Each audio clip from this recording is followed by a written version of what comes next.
Welcome to my historical and criminal stories channel. Please press the bell icon and subscribe my YouTube channel for my new videos. नमस्कार, प्रणाम। Historical and criminal stories में एक बार फिर आप लोगों का स्वागत है। अपराध का एक और नया घटना आप लोगों के सामने लेकर आया हूँ। आज का जो अपराध का घटना है हमारे भारत के पूर्वी प्रदेश असम के गुवाहाटी से 19 फरवरी को एक घटना सामने निकल के आया जो सुनते ही लोगों के पैरों तले जमीन खिसक गई। अपराध का जो तरीका था वो इतना खतरनाक था और जो किया था वो एक छोटा एक औरत इतना बड़ा घटना को अंजाम दे सकती है अपने प्रेमियों के साथ मिलके। तो आइए इसके बारे में हम विस्तृत जानकारी आपको बताते हैं। आखिर हुआ क्या था। गुवाहाटी में एक मिडिल क्लास की फैमिली रहा करती थी जो अमर ज्योति देव एक व्यक्ति और उनकी माता जिनका नाम था शंकरा देवी, जो गुवाहाटी में ही रहा करते थे। इन लोगों के पास एक बहुत बड़ी बिल्डिंग थी, जिन बिल्डिंगों की संख्या थी 6, यानी गुवाहाटी के अंदर 6 बिल्डिंग था, जिसमें से एक में अमर ज्योति देव रहा करते थे और दूसरी में उनके माता शंकरा देवी, और 4 बिल्डिंग जो रेंट पे था जिससे भारी भरकम रकम रेंट के रूप में आया करता था। अमर ज्योति जो देव हैं उनका शादी 2013 में वहीं के एक बहुत अच्छे फैमिली, सम्रांत फैमिली, इज्जतदार फैमिली जिसको बोलते हैं, वहां पे उनका शादी हुआ था। उनकी पत्नी का नाम था ममता देवी और 2013 में ये शादी हुआ। 2022 तक, घटना के समय तक, अमरदेव और वंदना के कोई संतान नहीं थे। जिंदगी अच्छे से चल रही थी। अचानक 23 अगस्त को वंदना जो है पुलिस को रिपोर्ट लिखाती हैं, गुवाहाटी पुलिस में थाने में जाके एक रिपोर्ट लिखाती हैं कि हमारे पति और हमारे सास दोनों को किसी ने किडनैप कर लिया है, कोई अपहरण कर लिया है। उन लोगों को पता नहीं लग रहा है कि वो लोग कहाँ हैं।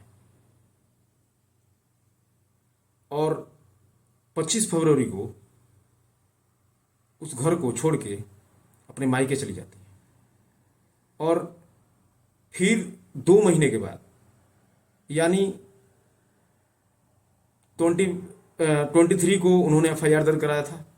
फिर सीधे 2 महीने के बाद अक्टूबर में एक पुलिस को रिपोर्ट दर्ज कराती हैं कि जो शंकरा देवी हैं, जो हमारे पति हैं, उनके एक मामा हैं जो शंकरा देवी का दौलत का और जितना फाइनेंशियल थिंग है सबको वो देख रहे थे। हमारे सास के मरने के बाद उनका जितना बैंक का पैसा है वो सब कुछ निकाल रहे हैं और उनके पूरे संपत्ति को हड़पने की कोशिश कर रहे हैं। पुलिस एक्टिव हुई कि ये जो औरत है ये 2 महीना पहले अपने पति और सास के गुमशुदा होने का रिपोर्ट लिखाई थी और अभी हम लोगों ने कोई एक्शन नहीं लिया, और ये फिर 2 महीने के बाद आई है और ये रिपोर्ट लिखा रही है कि जो हमारे सास शंकरा देवी हैं उनके जो भाई हैं वो एटीएम से पूरे पैसे निकाल रहे हैं और पूरे दौलत को हड़पने की कोशिश कर रहे हैं। पुलिस तुरंत रेस हो गई और सोची कि अब इसमें कुछ निकल सकता है। पुलिस ने बैंकों को जांच किया तो पता लगा कि शंकरा देवी का 5 बैंक का अकाउंट है और उनके पैसों का जब जांच किया तो ये पता चला कि शंकरा देवी के अकाउंट से बारी बारी करके इन 2 महीनों में कम से कम 5 लाख रुपए निकाला गया और वो पैसा खुद वंदना ने निकाला है, क्योंकि हर जगह एटीएम पे सीसीटीवी कैमरा लगा हुआ है। पुलिस ने जब बारीक से जांच किया तो देखा कि वंदना खुद पैसा निकालते हुए नजर आ रही है। अब यहाँ पे मसला ये है कि 2 महीने से उसके पति और सास गायब है और पैसा वो खुद निकाल रही है और आरोपी अपने सास के भाई को बना रही है, यानी अपने पति के मामा को बना रही है, और दोनों 2 महीना से गायब है। उन लोगों का कुछ पता नहीं है। पुलिस को कुछ शंका हो रहा है कि ये झूठ बोल रही है। पुलिस अपने बारीकी से जब जांच किया, मुखबिरों से जब पता किया, पड़ोसियों से जब पता किया, तो पड़ोसी लोगों ने बताया कि ये 25 को छत पे कुछ जला रही थी जिससे बहुत सारा बदबू आ रहा था और 25 के बाद एक घर छोड़ के चली गई। उसके पहले इसके बाद बहुत सारे लड़के भी आया करते थे इससे मिलने के लिए, और इसके पति से इसका रिलेशन ठीक नहीं था। इसकी सास अलग घर में रहती थी, इसका पति अलग घर में रहता रहता था। और जब वो किसी प्राइवेट सेक्टर में नौकरी करने के लिए चला जाता था तो वंदना का एक दोस्त था धनजीत डेका, और सारे तमाम लड़के इससे मिलने के लिए आया करते थे। पुलिस ने वंदना को रिमांड पे लिया और वंदना से पूछा कि पैसा तो तुम ही निकाली हो, और बता रही हो कि वो पैसे निकाल रहे हैं, वो हड़प रहे हैं। पुलिस को दाल में काला लगा। जब पुलिसिया कार्रवाई करते हुए जब वंदना से बराबर पूछताछ की तो वंदना टूट गई। वंदना ने बताई कि हाँ, उन लोगों को गुम होने के पीछे मेरा हाथ है, मैं ही सब कुछ की हूं। उसने बताया कि मैं पहले से बचपन से ही, मेरा शादी नहीं हुआ था उस समय से मैं बहुत रंगीन मिजाज लड़की थी। मेरे बहुत सारे दोस्त हुआ करते थे कॉलेज टाइम में और मेरे गांव में। मेरा शादी अमरदेव से हो गया। अमर ज्योति देव से शादी होने के बाद मैं, अमर ज्योति देव एक सिंपल व्यक्ति थे, जो सीधा साधा व्यक्ति थे, और मैं मेरे दोस्त लोग से बात करना, उन लोगों से मिलना मैं छोड़ी नहीं। यहाँ आने के बाद धनजीत डेका से मेरा संपर्क हुआ, और एक और मेरा दोस्त है अरुण दास, जिससे मेरा संपर्क हुआ। जब अमर ज्योति देव अपना ड्यूटी के लिए चले जाते थे तो ये लोग घर में आते थे और इन लोगों से मैं बातचीत करती थी, और इन लोगों के साथ मेरा संबंध था। अचानक इस बात की पता ज्योति अमरदेव को लग गया, यानी अमर ज्योति देव को इसके बारे में पता लग गया, और डेली डेली लड़ाई होने लगा। इस लड़ाई का सूचना ऑलरेडी जो पड़ोसी लोग थे पुलिस को दे चुके थे कि इन लोगों में संबंध अच्छा नहीं था। और अमर ज्योति देव ने बताया कि हमारे पति और हमारे के बीच में डेली इस बात को लेकर लफड़ा होने लगा, इसलिए कि पति हमारा जान चुके थे कि जो धनजीत डेका है और अरुण दास है, उन दोनों से हमारा शारीरिक संबंध है। बाद में जो अमर ज्योति देव हैं, उन्होंने ये फैसला लिया कि हम इसको डिवोर्स कर देंगे, यानी मेरे को डिवोर्स कर देंगे। वंदना ने पुलिस को बताया। वंदना बहुत लालची औरत थी। वो सोची कि ये तो डिवोर्स कर ही देगा, और ये जो करोड़ों की प्रॉपर्टी है, 5-5 बिल्डिंग जो गुवाहाटी जैसे शहर में है, जिसके माँ के पास दौलत है, करोड़ों रुपया बैंक में है, ये तो सब का सब मेरे हाथ से निकल जाएगा, ये दूसरा शादी कर लेगा। और उसने बोल के रखा था कि श्योर डिवोर्स में तुमको दे देगा, इसलिए कि तुम सुधरोगी नहीं, और डेली डेली का झगड़ा में दूसरा शादी कर लेगा। वो डेका और अपने अरुण दास दोनों दोस्त से मिलके वो सोची कि क्यों ना इन दोनों को मैं रास्ते से हटा दूं, और इसी के तहत उसने एक प्लान बनाया। उनकी सास जो उनके पति के घर से थोड़ा दूर घर में रहती थी, वहां पे अरुण के साथ पहुंची। अरुण दास जो उसका एक फ्रेंड था, जो प्रेमी था, उसके साथ अपने सास के घर में पहुंची, और वहां पे सास अकेले थी और बुढ़ी थी। उनको गला दबा के हत्या कर दिया दोनों ने मिलकर, और उनके बॉडी को पीस पीस काट के और वहीं फ्रिज में डाल दिया, और घर में ताला को लॉक करके वहां से चली गई। यानी 17 अगस्त का ये बात था। और मात्र 4 दिन के बाद 21 अगस्त को अपने दूसरे दोस्त धनजीत डेका को बुलाई घर पे, और पति को पानी के अंदर कुछ नशीली चीज मिला के दे दी, यानी दूध के अंदर भी कुछ या खाना के अंदर कुछ दे दी। और जब अमर ज्योति देव सो गए तो डेका और वो दोनों मिलके उनका गला दबाकर हत्या कर दी अपने प्रेमी के साथ, और अपने पति के लाश को पूरे टुकड़ों टुकड़ों में काट के और यहाँ पे भी फ्रिज में डाल दी।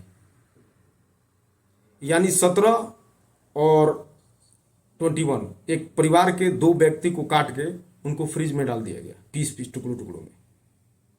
और फिर उन ब्लड का पूरा साफ सफाई करके वो दिन आता है 23 अगस्त का।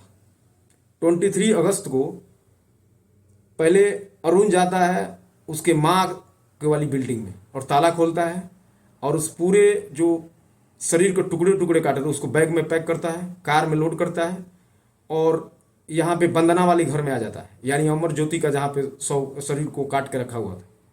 वहाँ आने के बाद दोनों को बैग में पैक करके, यहाँ पे डेका बैग में पैक करके रखा था, दोनों को गाड़ी में लोड किया जाता है और चेरापूंजी मेघालय के लिए ये लोग निकल जाते हैं, क्योंकि चेरापूंजी और मेघालय में बहुत बड़ी बड़ी पहाड़ियाँ हैं।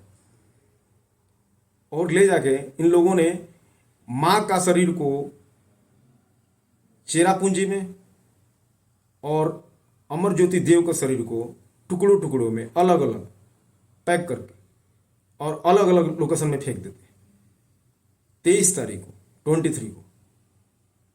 और उसी दिन ये लोग वहां से पूरे शरीर को फेंक के अलग अलग लोकेशन में और वहां से लौट के आ जाते हैं। जो अरुण दास था वो तिनसुकिया चला जाता है, तिनसुकिया एक जगह है। और दो धनजीत डेका था वो गुवाहाटी में ही पूर्वी क्षेत्र में वो अपने घर चला जाता है। और जो वंदना थी ये अपने घर चली जाती है, जहां पे अपने पति के शरीर को पार्ट पार्ट में काटी थी। और यहाँ पे आती है और जो बॉडी को काटी थी, कुछ खून के छिटके, उसके कपड़ा और कुछ ऐसे चीज जिस पे उसको कुछ संदेह था, उसको ले आके छत पे जलाती है। और उसके बाद जलाने के बाद पुलिस को जाकर रिपोर्ट करती है कि हमारे पति और सास दोनों घर से गायब है, हमें शक है कि कोई उन लोगों का अपहरण कर लिया है। पुलिस में एफआईआर करा देती है और उसके बाद अपने मायके चली जाती है। मायके जाने के बाद अलग अलग लोकेशन से अपने सास के एटीएम, जिसको उसको पिन मालूम था, अलग अलग लोकेशन से 5 लाख रुपया निकालती है। और बाद में इस केस को, चूंकि अटंगा बन रहे थे, उसके जो सास के जो भाई थे उसके दौलत में या कुछ अटंगा वो बन रहे थे, इसलिए उनको इस केस में डाली कि, और यहीं पे वो गलती कर दी। 2 महीने तक पुलिस कुछ नहीं कर रही थी इसके बारे में, इस मैटर में पूछ भी नहीं रही थी। लेकिन वो बहुत चालाकी की कि इस केस में ही अपने सास के जो भाई हैं उनको मैं फंसा देती हूँ और सारा धन का मालिक मैं हो जाऊंगी और अपने दोस्तों के साथ मैं एंजॉय करूंगी। लेकिन यहाँ पे वो फंस जाती है। पुलिस जब जांच करती है, पड़ोसियों से पता करती है, इसके कैरेक्टर के बारे में पता करती है, तो ये पता लगता है कि यहाँ पे तो बहुत इसके दोस्त आया करते थे जब अमर ज्योति देव यहाँ से ड्यूटी के लिए निकल जाता था। और बाद में अमर ज्योति देव जब आता था तो इन दोनों में बहुत लड़ाई होती थी। इससे पुलिस को शंका हुआ और पुलिस ने जब जांच किया तो ये पाया कि अमर ज्योति देव का जो असली कातिल है वो उसकी पत्नी है, उसकी माता का जो कातिल है उसकी पत्नी है। और इस दौरान 4 महीने लग गए, यानी अक्टूबर में दोबारा इसने पुलिस के पास जाके एप्लीकेशन दिया था कि मेरे जो सास के भाई हैं वो पूरा धन हड़पना चाहते हैं, पैसा पूरा निकाल रहे हैं। और क्लियरली 19 फरवरी को जब पुलिस ने, लेडीज पुलिस जब पुलिसिया तरीका अपनाया तो ये खुल गई और इसने बताई कि मैं कैसे अपने सास और पति को ठिकाना लगाए हूँ। अभी तक रिपोर्ट के मुताबिक उनके पति का जो लाश को अलग अलग काट के फेंकी थी उसके भी टुकड़े मिल गए, डीएनए टेस्ट भी हो चुका है। अपने सास के जो हाथ को और सर को अलग अलग फेंकी थी वो भी मिल चुका है और पुलिस ने उसका डीएनए जांच भी किया है और पुलिस इन तीनों को गिरफ्तार कर लिया है। उसका जो दोस्त है अरुण दास और उसका एक जो प्रेमी है धनजीत डेका और वंदना जो मुख्य है इसमें आरोपी है, इन तीनों को गिरफ्तार कर लिया है। गिरफ्तार करके पुलिस रिमांड में रखा था। पूरे जांच मिलने के बाद इन लोगों के खिलाफ जो जिस चाकू से इन लोगों ने बॉडी को काटा था वो भी बरामद किया गया है। फ्रिज में भी ब्लड स्टेन्स पाया गया है और उसकी माँ का जो घर में जो जब काटी थी वहाँ पे भी कुछ ब्लड स्टेन्स मिला है। मतलब इन लोगों के फांसी के फंदे तक जाने के लिए पूरा प्रूफ पुलिस ने ले लिया है। पुलिस को हर चीज़ मिल चुकी है। तो अभी फिलहाल में तीनों इस जेल में हैं और मुझे आशा है कि इन लोगों को खिलाफ जो कोर्ट है इन लोगों के फांसी के फंदे तक लेके जाएगी। इसलिए कि एक औरत अपने प्रेमी के साथ मिलके ओनली धन की लालच में अपने पति की हत्या कर देती है। एक तो खुद कैरेक्टर लूस है और हिम्मत देखिए, दोनों को एक साथ मारती है। 4 दिन के अंदर एक घर के दोनों माँ और बेटों को मार के उन लोगों को बॉडी को काट के और फ्रिज में रखवा देती है। सुनने में आया है कि जो उनके जो वंदना के पिता हैं वो लोग बहुत इज्जतदार फैमिली के लोग हैं, बहुत सम्भ्रांत फैमिली के लोग हैं। उनके पिता ने बोला है कि अगर मेरी लड़की ने ऐसा कर्म किया है तो कानून उसको गोली मार दे, उसको कड़ी से कड़ी सजा दे, इसमें मैं उसका पैरवी करने के लिए भी नहीं जाऊंगा। और ये होना भी चाहिए। आप देख रहे हैं जिस देश में जिस तरह से अपराधियों ने एक तरीका अपनाया है कि बॉडी को काट के और उसको फ्रिज में डालना, हद हो गई है। हर एक दो केस के बाद ऐसा आता है कि बॉडी को काट के फ्रिज में रखा, फिर बाद में अलग अलग लोकेशन। आप सरदार मर्डर केस देख लीजिए, और बहुत सारी घटनाएं हो रही हैं जिस बॉडी को काट काट के फ्रिज में रख के फिर 1 बाय 1 उसको फेंका जा रहा है। तो देखिए पुलिस ने, देखिए अपराधी बहुत कोशिश करता है अपने आप को बचाने के लिए।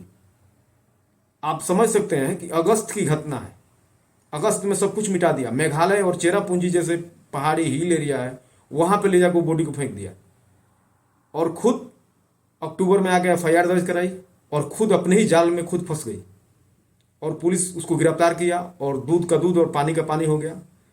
तो इस कहानी को आप लोग डबल मर्डर आप लिखेंगे असम, तो उसमें भी आएगा, या अमर ज्योति देव और डबल मर्डर लिखेंगे तो भी आ जाएगा। आप उसको देख सकते हैं, एकदम बिल्कुल सत्य घटना है। तो इसको आप देख सकते हैं, इसका अपडेट भी आप देख सकते हैं। फिलहाल में तीनों आरोपी अभी जेल में हैं और इन लोगों के खिलाफ ट्रायल चल रहा है, और मुझे आशा है कि इन लोग फांसी के फंदे तक जाएंगे, जिस प्रकार से इन लोगों ने क्रूरता से हत्या की है। Thank you very much. ऐसे ही प्यार बनाए रखिए, मेरे चैनल को सब्सक्राइब कीजिए और मेरे वीडियो को लाइक कीजिए और कमेंट कीजिए अगर कुछ हमारे वीडियो में त्रुटि हो रहा है तो। Thank you very much.